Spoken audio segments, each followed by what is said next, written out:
Hello everyone. Today is, I don't know what day today is, Thursday. And today we're going to break down a tenderloin. I also have a ribeye, which is a whole prime rib with the ribs removed that we're going to break down after. So to do this, I took the tenderloin out of the package because there's a lot of blood. I didn't want it to get everywhere, so I opened it up in my sink. I got my stuff together. I got a boning knife, a couple of them. I have a sautoir, so I can cut the raw meat. And I have my standard old French knife. I put my cutting board inside of a half sheet pan that I own, so that if it does bleed, it'll not go like on my counter, into my drawers, all over my floor, because I kind of get grossed out about that. So there are basically three parts to this tenderloin. This is a beef, okay? So if you look here, this is the first part that we're going to take off. If you look here, there's like a natural seam right here. Okay, it just comes right off. This is called the chain.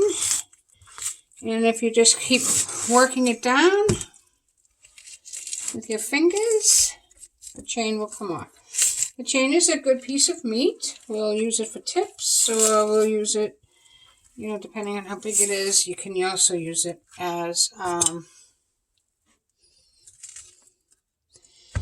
steak. Small steak for a small one. So I'm removing this. Notice I hold this knife a little differently. I hold it like this, like I'm going to kill someone. But that's so that I can use the tip of the knife, which is the most important part of that, is to get right in here and to separate this chain. Usually I can get it right with my fingers, but I get caught up with a little bit of something. Alright, so this is that.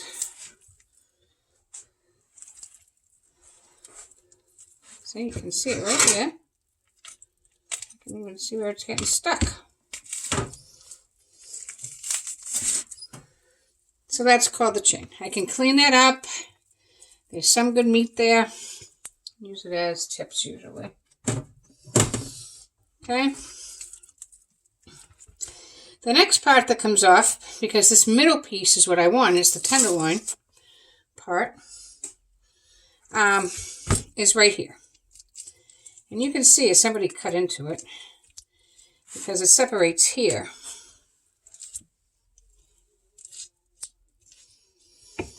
And this is called like the front cap. And I just keep pulling it back. Meat will separate. They have their natural separations. And you can see them or you can feel them. And you just put your fingers in. It's very cold.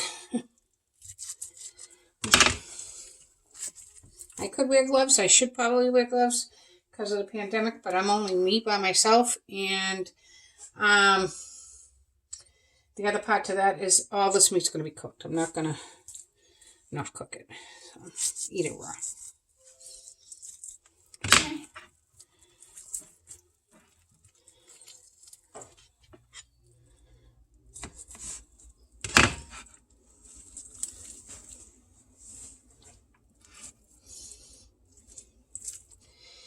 The tenderloin is the most tender piece of meat in the cow or the steer, whichever you want to call it.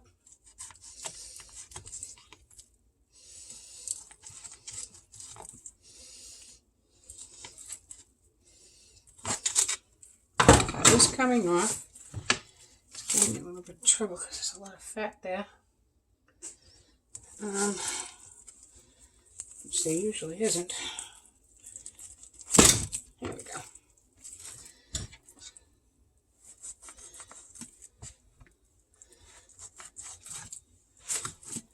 There we go. Yeah. And that's definitely good for a couple of good pieces of steak. So now I'm going to try taking off all these excess fat. Fat surrounds it to keep it tender. Some people don't like tenderloin because it doesn't have as good a flavor as like a ribeye, which I'll show you the ribeye marbleization one. when I finish this one. So this is called silver skin, and I'd like to get that off.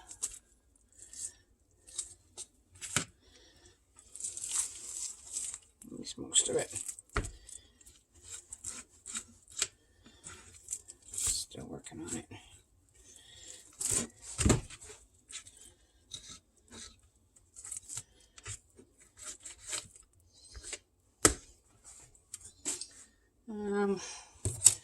These knives, these right here, these are my father's knives. He worked with meat. So he used to bring home whole cuts of meat and cut them up all the time for our family. These are the knives that he used.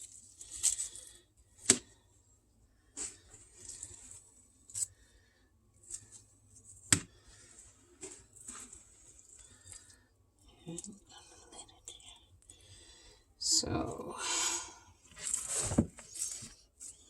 there's still some lot of fat here. This isn't. This is a choice or select. This is not a prime piece of meat, so the grade of it isn't as good. I picked this up at Restaurant Depot, but it's only about 7 pounds.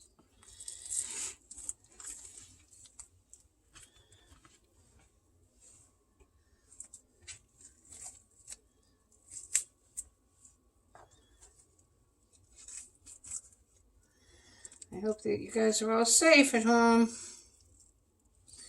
finding fun things to do. Entertain yourself. To wait till next Tuesday to see you, so I don't see seniors because of the B week thing. See how I put my knife in? I leave it flat and I pull it. It comes right off. You get it in there under the skin. Okay.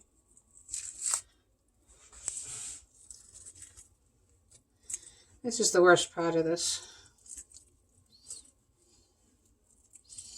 It's taking off this silver skin. And any excess fat. I like mine to be very lean. So you can cut this into a roast, or you can cut it into steaks. Today I'm going to cut this into steaks because, again, I'm by myself. Why would I need a roast? I am going to cut the ribeyes into roast because that's going to be for my sister, and they want roasts. They're going to split it. So, see, you don't need all that gristle.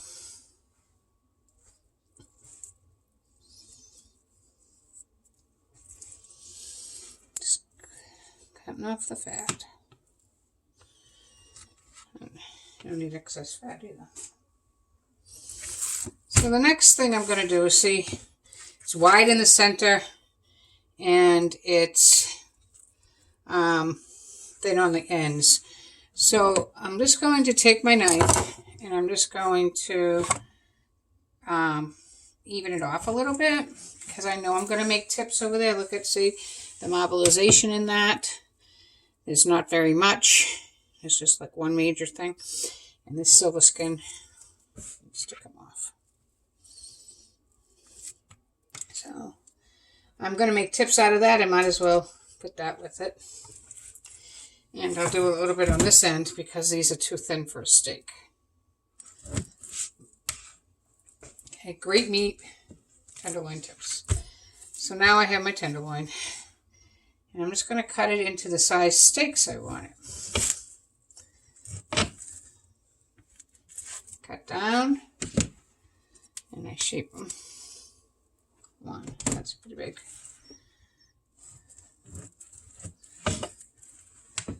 Two.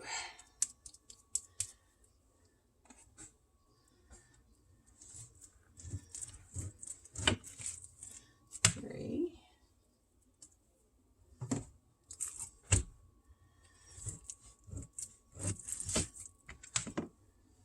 4,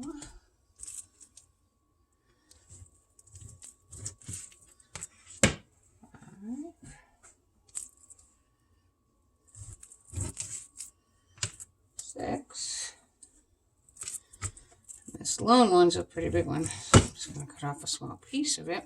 Again, it was getting down towards the end, and you can see a lot more gristle and a lot more marbling in that one. So that's 7. I'm going to take out that piece of fat. With these pieces, you're going to be trimming them, but you're going to make tips, so just cut them up into tips. I don't like small tips, I like big tips, so that's what you get when you get me. I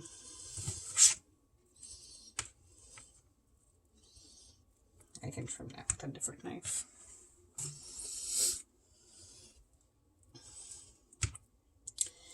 And that's basically how you cut up a whole tenderloin. When I come back to do the rib, I will show you these all packaged, like all wrapped up and everything, and what exactly we got between tips and steaks. Okay? So I'll be back later with the ribeye that we're going to cut up. Hope you're doing good. It's another rainy day, so stay well. Goodbye.